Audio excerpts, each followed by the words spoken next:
Vamos lá então, 8º ano para nosso 4º bloco de atividades. Aí então, nós vamos para a segunda atividade deste caderno e falaremos, na verdade, continuaremos a falar sobre as reformas religiosas, não é? A cristandade fragmentada. Então, sobre isso sabemos que a reforma luterana no século XIV, o monge Martinho Lutero iniciou um movimento de ruptura com a Igreja Católica. Ele nasceu na cidade de Eisleben, na atual Alemanha.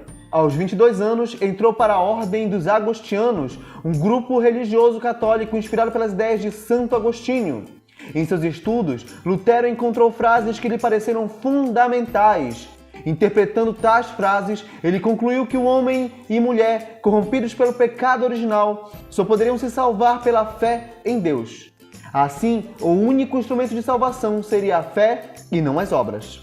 Para expor seu pensamento, Lutero publicou em 1517 um manifesto de 95 teses condenando as práticas da Igreja Católica. Os líderes católicos reagiram e, ao final das discussões, resolveram expulsar Lutero da Igreja.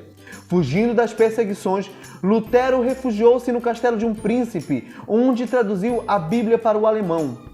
Em pouco tempo, as ideias de Lutero ganharam seguidores entre camponeses, trabalhadores urbanos, burgueses e nobres do norte da Europa. Em 1529, nobres alemães luteranos protestaram contra as medidas da Igreja que impediam cada estado de escolher a própria religião.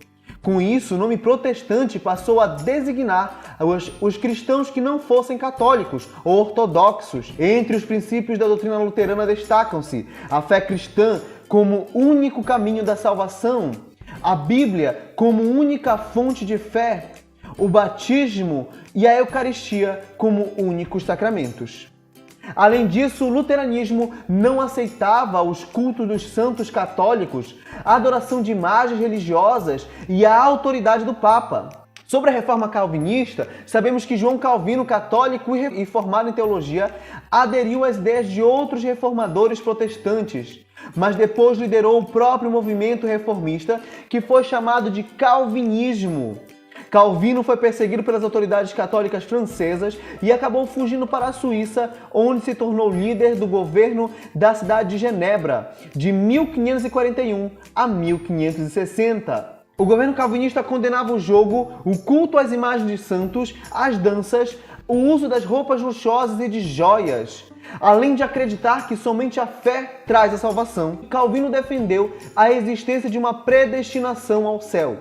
Explicava que algumas pessoas eram eleitas por Deus para serem salvas e ninguém poderia interferir no plano de Deus. O calvinismo espalhou-se por regiões da França, Inglaterra e Escócia, dando origem a outras correntes protestantes que ficaram conhecidas, respectivamente, como huguenotes, puritanos e presbiterianos. Pregavam que os cristãos deveriam trabalhar muito, evitar gastos desnecessários e orar a Deus. O trabalho intenso e recompensado com sucesso econômico era entendido como um sinal de salvação predestinada.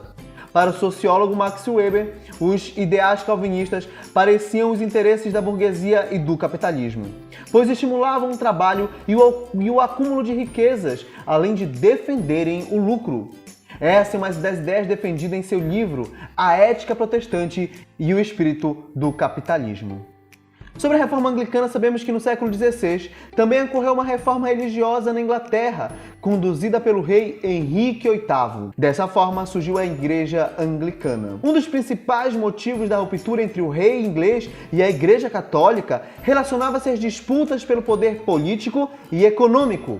O monarca pretendia limitar a influência política da Igreja, que também era proprietária de muitas terras na Inglaterra. Além disso, Henrique VIII queria anular seu casamento com Catarina de Aragão. O rei alegava que Catarina não conseguia ter um filho homem para sucedê-lo no trono. Assim, solicitou ao Papa a anulação de seu matrimônio para poder se casar com Ana Bolena. Mas o pedido do rei foi negado pelo Papa. Diante da recusa do Papa em anular seu casamento, Henrique VIII rompeu com a Igreja Católica e casou-se novamente com a aprovação do parlamento inglês. Depois, o mesmo parlamento aprovou a lei, o Ato de Supremacia, que tornava o Henrique VIII o chefe supremo da Igreja da Inglaterra.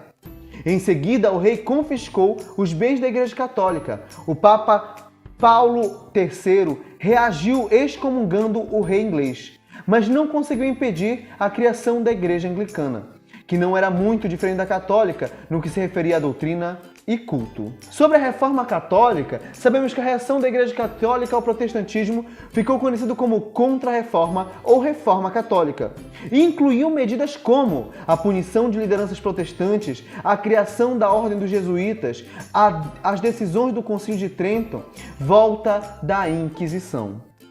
Sobre as lutas religiosas, a reação imediata das autoridades da Igreja Católica foi punir os principais reformadores. Com isso, esperava-se sufocar suas ideias e recuperar a unidade do mundo cristão. Mas a medida teve poucos resultados, servindo mais para alimentar a intolerância entre cristãos do que mantê-los unidos. Na França, a luta entre católicos e protestantes, huguenotes, como eram chamados, estava diretamente ligada à disputa interna pelo poder político e se estendeu por 36 anos, de 1562 a 1598. Um episódio marcante na luta ocorreu em 24 de agosto de 1572 e ficou conhecido como a Noite de São Bartolomeu, quando milhares de huguenotes foram massacrados pelos católicos. Nos territórios da atual Alemanha ocorreu entre 1618 e 1648 a Guerra dos 30 Anos. Em sua origem, a guerra teve como principal causa a disputa política e religiosa entre católicos e protestantes. O conflito se espalhou pela Dinamarca, Suécia, Espanha, França. Ao final, ficou oficialmente reconhecida a existência de dois credos cristãos entre os alemães, o catolicismo e o protestantismo. Ordem dos Jesuítas. Em 1584, o militar religioso espanhol Inácio de Loyola fundou a Companhia de Jesus, também chamada de Ordem dos Jesuítas. Os jesuítas consideravam-se soldados da Igreja, sua principal missão era combater o protestantismo e expandir o catolicismo na Europa e em outras partes do mundo. Em 1545, Papa Paulo III convocou um concílio reunido na cidade de Trento, na Península Itálica. O objetivo era promover uma reforma no catolicismo, reafirmando pontos básicos da doutrina católica como sacramentos são o batismo, a crisma, a eucaristia, o matrimônio, a penitência, a ordem e a unção dos enfermos. A autoridade do Papa é considerada autoridade infalível nos assuntos da fé cristã. As fontes da fé, doutrina da igreja religiosa, têm como fonte a Bíblia, cabendo ao clero católico sua interpretação correta. A Inquisição.